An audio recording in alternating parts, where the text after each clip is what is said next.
मुख्यमंत्री भुजनलाल शर्मा के आज के प्रस्तावित कार्यक्रम दोपहर 12 बजे अंतर्राष्ट्रीय दिव्यांगजन दिवस पर आयोजित राज्य स्तरीय विशेष योग्यजन पुरस्कार समारोह में मुख्यमंत्री भुजनलाल शर्मा शिरकत करेंगे।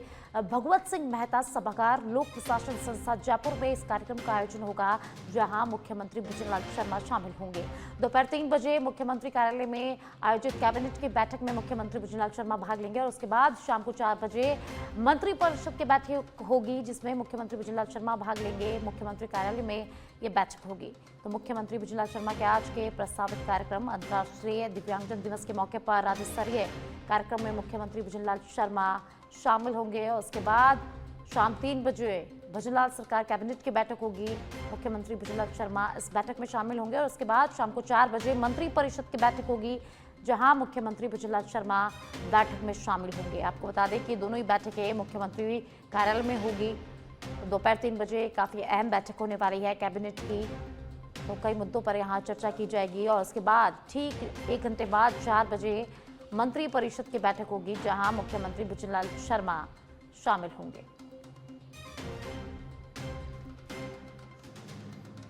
और ज्यादा जानकारी के लिए पॉलिटिकल एडिटर लाल सिंह फौजदार जुड़ चुके हैं। लाल सिंह, मुख्यमंत्री भुजनलाल शर्मा आज अंतर्राष्ट्रीय दिव्यांगजन दिवस पर राज्य स्तरीय कार्यक्रम में शामिल होंगे और इसके अलावा क्या कुछ उनका कार्यक्रम रहने वाला है?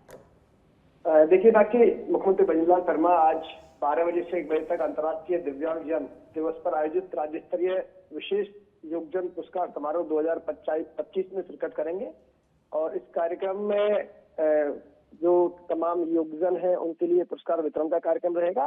मुख्यमंत्री भुजनलाल शर्मा का संबोधन भी रहेगा और ये कार्यक्रम करीब 1 घंटे चलेगा। ये कार्यक्रम रहेगा हरिश्चंद्र माथुर लोक प्रशासन संस्थान जयपुर में आयोजित किया जा रहा है। इसके साथ ही आज कैबिनेट और मंत्रिपरिषद की बैठक भी है। 3 बजे कैबिनेट की बैठक होगी और 4 बजे मंत्रिपरिषद की बैठक होगी। सीएमओ में ये बैठक आयोजित की जाएगी और आज मंत्रिमंडल की बैठक पर सभी की निगाहें टिकी हैं कि आखिर इसमें क्या बड़े फैसले होने जा रहे हैं। क्या इस बैठक का संबंध, इस कैबिनेट का संबंध उन तमाम सियासी चर्चाओं से है जो मंत्रिमंडल फेरबदल विस्तार को लेकर हो रही है, या फिर इसमें प्रवासी राजस्थान को लेकर, या फिर जो सरकार के 2 साल पूरे होने जा रहे हैं उसको लेकर कुछ बड़े फैसले होने जा रहे हैं। जी सर। लाल सिंह, कल मुख्यमंत्री भुजनलाल शर्मा दिल्ली दौरे पर रहे, जहां उन्होंने पीएम से मुलाकात की, वित्त मंत्री से भी मुलाकात की और काफी और भी केंद्रीय मंत्रियों से मुलाकात की और आज ठीक दिल्ली दौरे के अगले दिन ये बैठकें हैं, तो क्या कुछ अहम इन बैठकों में आज रहने वाला है? बिल्कुल, कल मुख्यमंत्री भुजनलाल शर्मा दिल्ली दौरे पर रहे। इस दौरान पीएम मोदी से उनकी मुलाकात रही और मुलाकात के बाद उन्होंने जब मीडिया से रूबरू हुए तो उन्होंने कहा कि उनके मार्गदर्शन में, पीएम मोदी के मार्गदर्शन में डबल इंजन की सरकार चल रही है। राजस्थान विकास के पथ पर अग्रसर है और उनके ही मार्गदर्शन में आगे लगातार हम काम करते रहेंगे। साथ ही प्रवासी राजस्थानी को लेकर उन्होंने निमंत्रण भी दिया पीएम मोदी को और साथ ही जो 2 साल पूरे होने जा रहे हैं उस संबंध में भी उनकी चर्चा हुई। इसके बाद तमाम मंत्रियों से अलग अलग मुलाकात हुई। कुछ मंत्रियों से संसद भवन में जाकर भी मुलाकात हुई। अधिकतर मंत्रियों को प्रवासी राजस्थानी सम्मेलन के लिए न्योता दिया गया है। चूंकि प्रदेश अध्यक्ष मदन राठौड़ भी साथ रहे और पीएम मोदी की मुलाकात से पहले उन दोनों नेताओं की मुलाकात हुई, तो लगातार जो ये सियासी गलियारों में जो चर्चा का दौर चल रहा है कि मंत्रिमंडल फेरबदल विस्तार हो सकता है, अभी करीब 5 मंत्री नए बनाए जाने हैं। इसके साथ ही इस तरह की चर्चा है कि जिन मंत्रियों की परफॉर्मेंस अच्छी नहीं है उनको हटाया भी जा सकता है, उनकी जगह नए लगाए जा सकते हैं। कुछ मंत्रियों के विभाग बदले जा सकते हैं, कुछ मंत्रियों के विभागों में कटौती की जा सकती है। तो तमाम चर्चाओं का जो दौर है वो चल रहा है, लेकिन आज मंत्रिमंडल में काफी हद तक स्थिति साफ जी, बहुत बहुत शुक्रिया लाल सिंह इस तमाम जानकारी के लिए।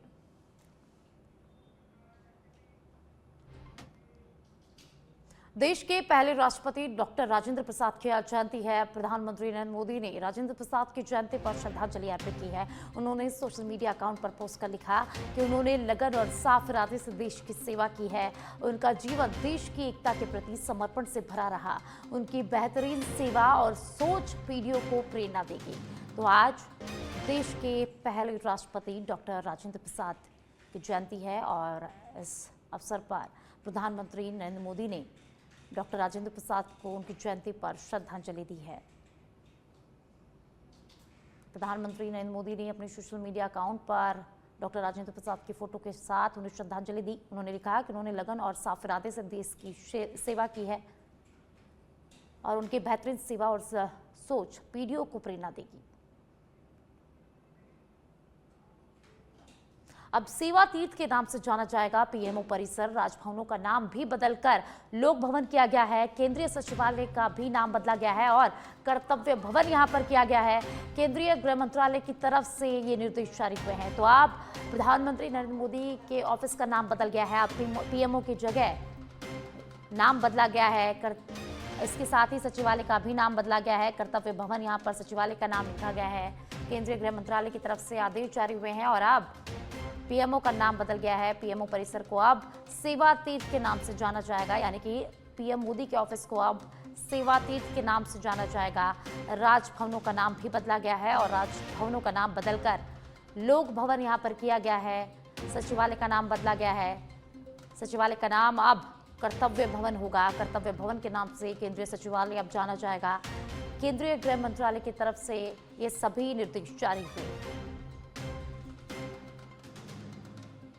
तो पीएमओ परिसर अब सेवा तीर्थ के नाम से जाना जाएगा और राजभवन अब लोक भवन के नाम से जाने जाएंगे। वहीं जो केंद्रीय सचिवालय है उसका भी नाम बदलकर कर्तव्य भवन रखा गया है।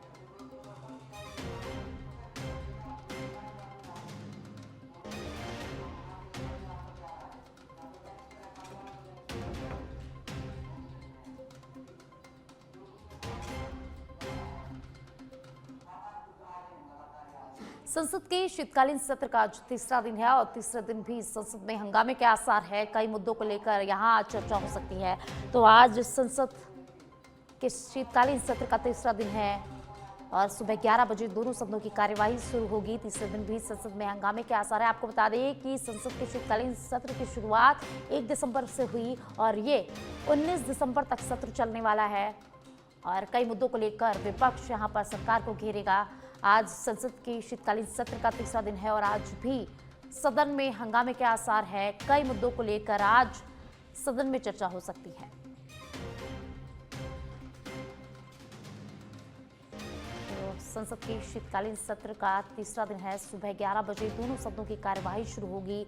संसद में आज कई मुद्दों को लेकर चर्चा की जाएगी और आज भी यानी कि तीसरे दिन भी संसद में हंगामे के आसार है। विपक्ष यहां पर हंगामा कर सकता है।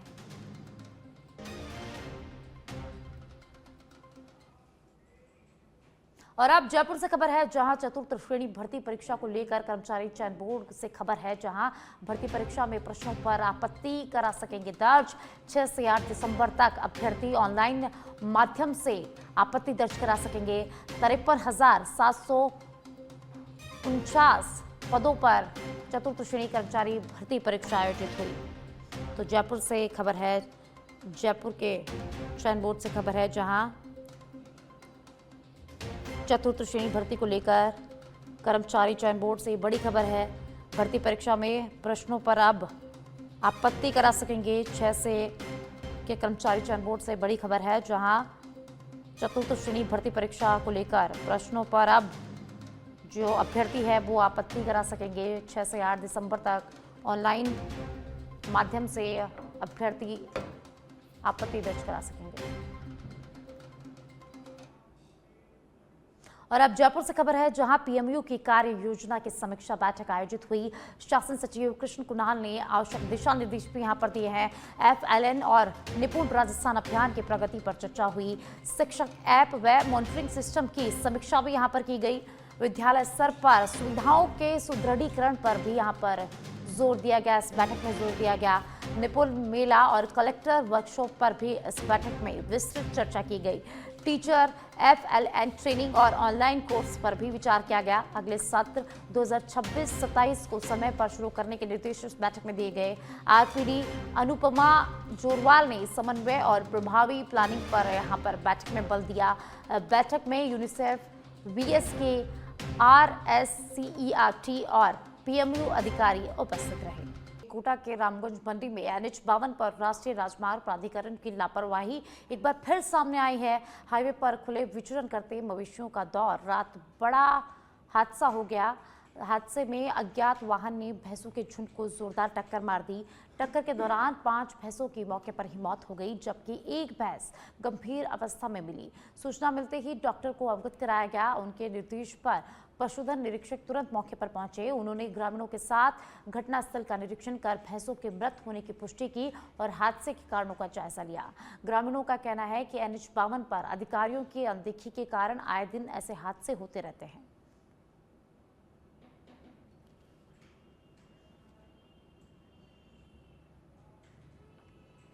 और अब झुंझुनू के उदयपुर वाटी से खबर है, जहां झुंझुनू DST टीम और उदयपुर वाटी पुलिस की बड़ी कार्रवाई देखने को मिली है। उदयपुर वाटी के भागोरा में गांजे से भरा ट्रक पकड़ा गया है। लाखों की कीमत का गांजा यहां पर बताया जा रहा है। जयपुर की तरफ से ये गांजा आ रहा था। करीब 7 क्विंटल ये गांजा बताया जा रहा है। और करीब 2 महीने पहले भी ताल स्टैंड पर करोड़ों का गांजा पकड़ा गया था। 2 महीने पहले भी 3 तारीख को ही इस तरह की कार्रवाई हुई थी और आज भी 3 तारीख है और इसी तरह की कार्रवाई आज फिर देखने को मिली है कि हो सकता है कि 3 तारीख ही तस्करों का टारगेट हो। उदयपुर वाटी थानाधिकारी रामपाल मीणा, DST इंचार्ज विक्रम ताखर मौके पर मौजूद है और कार्रवाई की जा रही है। तो झुंझुनू से ये बड़ी खबर है, जहां झुंझुनू DST टीम और उदयपुर वाटी पुलिस की बड़ी कार्रवाई यहां पर देखने को मिली है। तो पुलिस और DST टीम ने गांजे से भरे ट्रक को यहां पर पकड़ा है और करोड़ों रुपए का ये जो गांजा है वो बताया जा रहा है। तकरीबन 7 क्विंटल गांजे को यहां पर जब्त किया गया है। आपको बता दें कि इसी तरह की कार्रवाई 2 महीने पहले भी 3 तारीख को हुई थी और आज फिर से 3 तारीख है और इसी तरह की कार्रवाई आज देखने को मिली है। तो ऐसा माना जा रहा है कि तस्करों का शायद 3 तारीख टारगेट हो सकता है और अब पुलिस इस पूरे मामले की जांच में जुटी हुई है।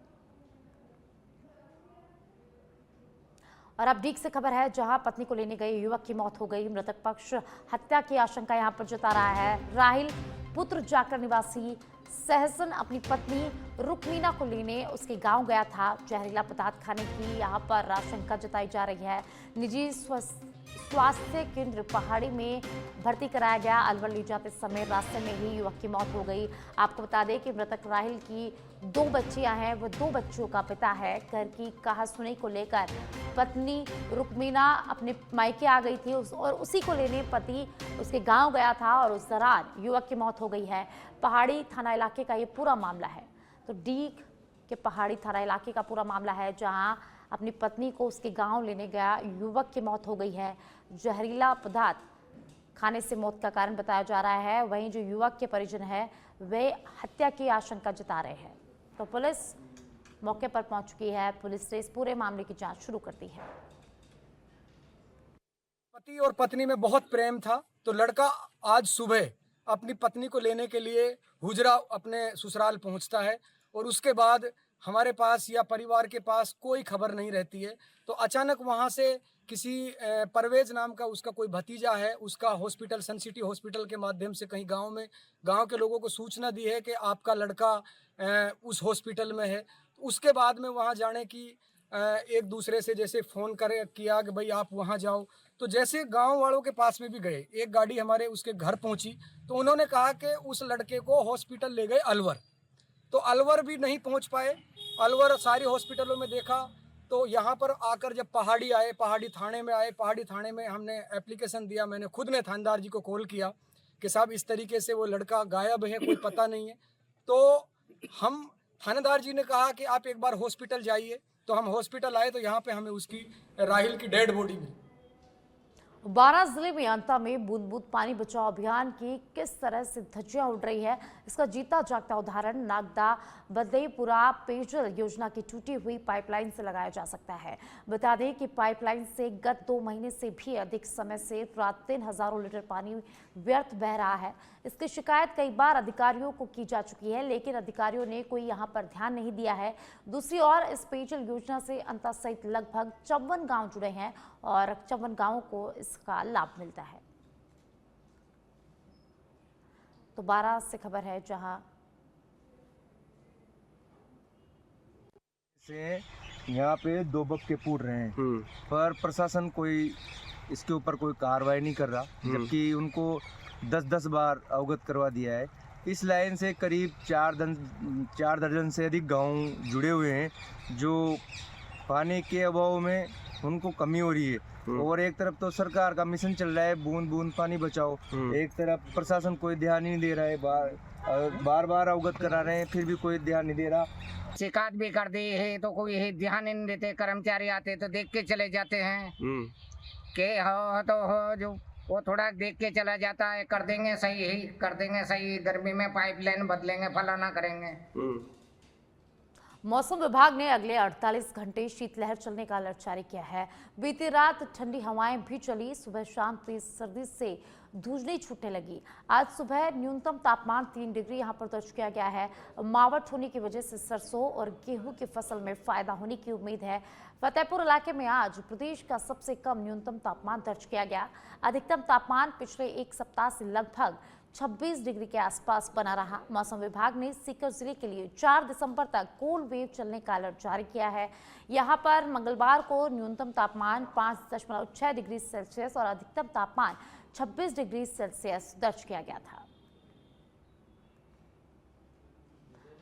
तो फतेहपुर से खबर है, जहां आज फतेहपुर का न्यूनतम तापमान 3 डिग्री दर्ज किया है। वहीं 4 दिसंबर तक मौसम विभाग ने कोल्ड वेव चलने की भी चेतावनी दी है, अलर्ट जारी किया है।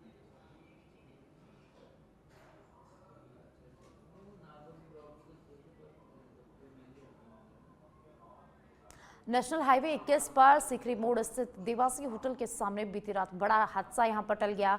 अमरूद से भरी पिकअप का टायर अचानक फट गया, जिससे वाहन अनियंत्रित होकर बीच सड़क पर पलट गया। हादसे के तुरंत बाद मानपुर पुलिस मौके पर पहुंची, यातायात को संभाला और क्रेन की मदद से पिकअप को हटवाया। दुर्घटना के बाद हाईवे पर कुछ समय के लिए यातायात बाधित रहा। हालांकि राहत की बात यह है कि किसी भी प्रकार की जनहानि इस हादसे में नहीं हुई है।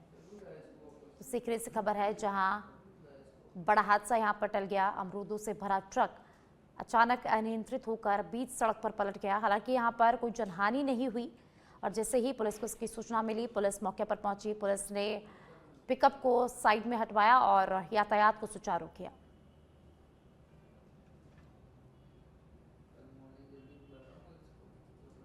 तो अमरूदों से भरी पिकअप यहां पर पलट गई, बीच सड़क पर अनियंत्रित होकर ये पिकअप पलट गई, जिसके बाद कुछ समय के लिए इस सड़क पर यातायात बाधित हुआ। लेकिन जैसे ही पुलिस को इस हादसे की सूचना मिली, पुलिस मौके पर पहुंची, पिकअप को साइड करवाया और उसके बाद यातायात को पुलिस ने सुचारू करवाया।